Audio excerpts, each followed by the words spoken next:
Elle a traversé les guerres, les crises économiques, l'arrivée des lessives industrielles et même la faillite. La publicité pour ces produits-là passe de quelques millions de francs dans les années 60 à des centaines de millions dans les années 80. C'est un choix qui va marquer son destin à tout jamais. Bienvenue sur l'NBiz, le média qui met en lumière les TPE et PME françaises. Aujourd'hui, on va plonger dans les coulisses d'une entreprise qui a plus de 169 ans d'histoire.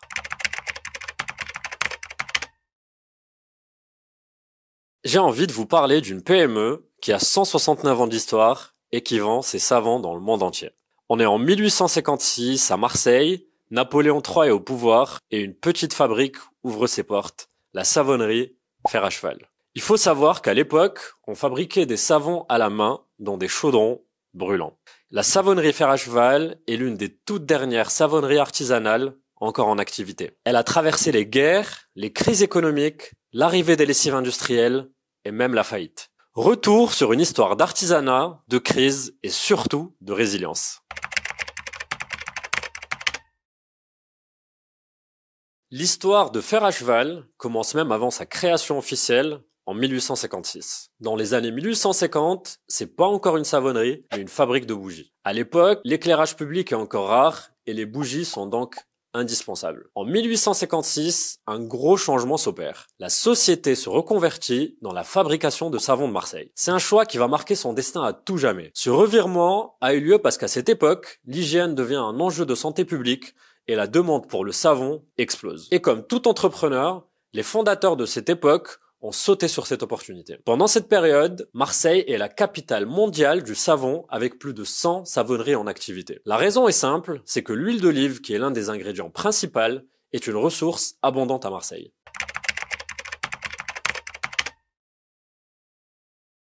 Depuis le début, la savonnerie a toujours eu comme ambition de devenir le leader du marché. La société a perfectionné pendant des années ses recettes et ses techniques et commence à gagner en notoriété. Le tournant arrive en 1900 pendant l'exposition universelle de Paris. La savonnerie a décroché la médaille d'or pour la qualité exceptionnelle de ses savons. Une consécration et un gros différenciateur par rapport à la concurrence qui récompense des années de travail acharné. En 1953, la savonnerie fusionne avec une huilerie et c'est là qu'elle prend officiellement le nom de Fer à Cheval. À cette époque, c'est l'âge d'or du savon. Chaque jour, des tonnes et des tonnes sont fabriquées et exportées dans toute la France. Mais à partir des années 70, l'entreprise vit sa première grande crise.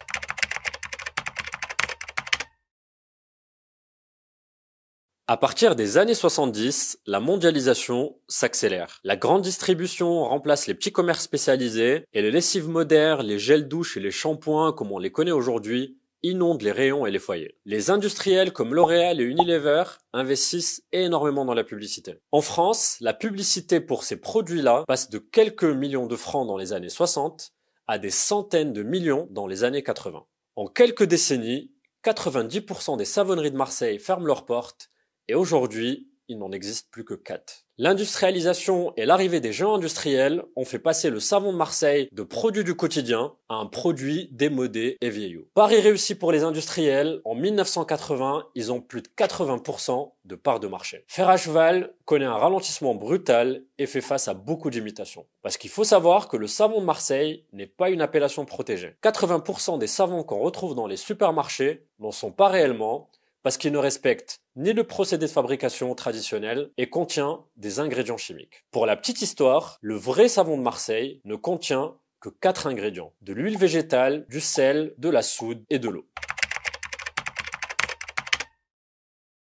En 1974, au bord du gouffre, Fer à Cheval est racheté par le Chat, une marque du groupe Salvador. L'objectif, utiliser la savonnerie pour produire ses propres savons industriels. La savonnerie ne disparaît pas, mais elle est en quelque sorte reléguée à un rôle de sous-traitant en fabriquant du détergent pour une marque industrielle. Au fur et à mesure des années et face à la mondialisation, les volumes diminuent et le savon traditionnel devient une gamme secondaire destinée à une clientèle vieillissante. La savonnerie se retrouve sans âme, sans stratégie de marque et sans innovation, et perd progressivement son identité artisanale et son image de marque. Par manque de rentabilité, le groupe Salvador décide de revendre la savonnerie.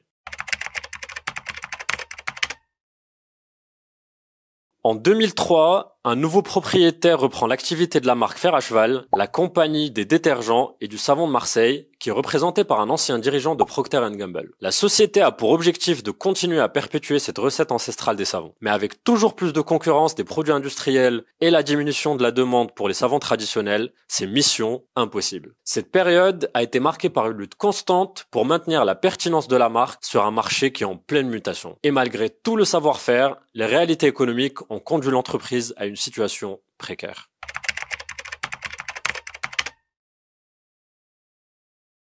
Le 31 octobre 2012, Fer à Cheval est placé en redressement judiciaire. Chiffre d'affaires, 6 millions d'euros, mais pas assez pour survivre. Deux frères se lancent alors un pari fou. La société est sauvée in extremis par les frères Seguin, Raphaël et Annick, qui rachètent l'entreprise avec un plan ambitieux. Ils veulent redonner vie à la marque Fer à Cheval. La marque est de nouveau dévoilée au public après avoir été mise au placard pendant 30 ans en tant que sous-traitant. Et les ambitions des frères sont très claires. Moderniser les lignes de production sans toucher à l'artisanat, lancer de nouvelles gammes de produits, que ce soit cosmétiques ou savons parfumés, et refaire toute la stratégie marketing. Image de marque, packaging, internationalisation et e-commerce. Et pour atteindre ces ambitions-là, ils injectent plus d'1 million d'euros dans la société.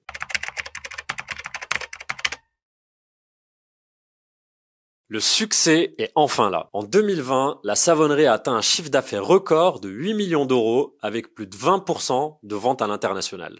Les produits sont distribués dans plus de 700 magasins un peu partout dans le monde, Europe, USA, Japon et même Chine. En 2019, les frères ont aussi entrepris les démarches pour inscrire la savonnerie comme monument historique. Cette appellation permet de protéger les bâtiments de la société et de les rénover pour organiser des visites et permettre à tout le monde de découvrir les secrets de fabrication du savon de Marseille. Cette action permet de faire parler de la savonnerie et de jouer sur l'image d'une entreprise monument historique. Mais en 2022, le chiffre d'affaires retombe à 6 millions d'euros avec des pertes énorme. Le Covid et les différentes crises n'ont pas permis à la société de maintenir ses ventes. Le 4 novembre 2024, l'entreprise est malheureusement placée en procédure de sauvegarde pour se restructurer. La procédure de sauvegarde veut dire que la société peut poursuivre ses activités et a pour but de donner le temps à l'entreprise de se redresser en rallongeant les durées de ses dettes.